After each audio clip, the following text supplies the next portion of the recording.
Dinas Kependudukan dan Pencatatan Sipil Kota Palembang mengakui antusias masyarakat terhadap penggunaan identitas kependudukan digital atau IKD masih sangat kurang.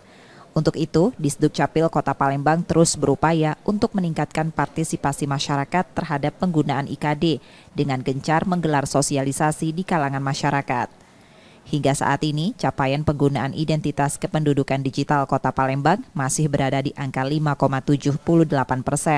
Ini di Kota Palembang sekitar 5,78%. Yang pertama kita sudah melakukan langkah-langkah, misalnya tempo hari kita juga sudah ke Bangsa Babel, kemudian juga kita sudah ke sekolah-sekolah, kemudian juga kita sudah ke kecamatan-kecamatan.